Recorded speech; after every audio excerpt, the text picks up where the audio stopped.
नमस्कार. ऑर्गॅनिक माहिती यूट्यूब चॅनलमध्ये आपलं स्वागत आहे. चॅनलला सबस्क्राईब केलं नसेल तर लगेच करून घ्या.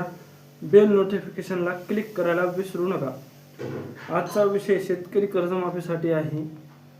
तर आपल्याकडे एक अपडेट आलेली आहे की शेतकरी कर्जमाफीसाठी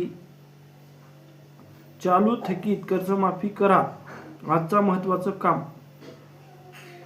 शेतकरी संघटनेने केवळ थकीत कर्जदारांनाच नव्हे तर 2025 मध्ये नव्याने कर्ज घेतलेल्या किंवा कर्ज नूतनीकरण केलेल्या आणि अतिवृष्टी बाधित झालेल्या शेतकऱ्यांना जो मार्च नंतर थकीत ठरला जाणार आहे त्यांनाही कर्जमाफीचा लाभ समाविष्ट करून घेण्यात यावे. या मागणीसाठी मुख्यमंत्र्यांकडे सकारात्मक प्रतिसाद मिळाल्याचे संकेत यापूर्वीच देण्यात आले आहे. या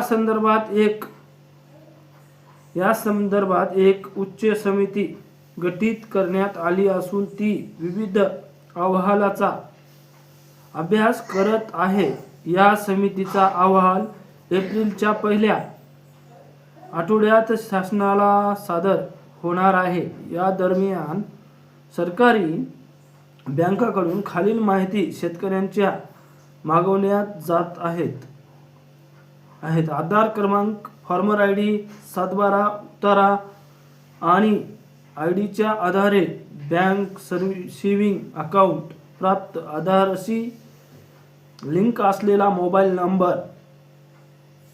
यात शेतकऱ्यांच्या बाबतीत वारसदारांचे प्रमाणपत्र व कागदपत्र ही माहिती सध्या संकलित केली जात असून अधिकृत कर्जमाफीचा आदेश अद्यापही जाहीर झाला नसले तरीही ही प्रक्रिया कर्जमाफीच्या पार्श्वभूमीवरच असल्याचे स्पष्ट होत आहे. हे काम झाल्याच्या नंतर माझ्या शेतकऱ्यांना लई आनंद होणार आहे. म्हणजेच की चालू आणि थकीत शेतकऱ्यांचा भेदभाव न करता जर शेतकऱ्यांची कर्जमाफी झाली तर आपल्या शेतकऱ्यांसाठी एक आनंदाची आणि मोठी माहिती याच्याशिवाय दुसरी कोणतीही असू शकत नाही. शेतकरी मित्रांनो, गप्प बसून चालणार नाही. शेतकरी संघटनेनं मुख्यमंत्री देवेंद्र फडणवीसकडे एक परिपत्रक काढून त्यांना सांगण्यात आलेलं आहे की अटी शर्ती लावा. पण 2025ला जे शेतकरी कर्ज घेतलेलं आहे, नूतनीकरण केलं आहे, त्या शेतकऱ्या आता अखेर आपल्या एंडिंग पर्यंत तो थकीत होईल 2026च्या.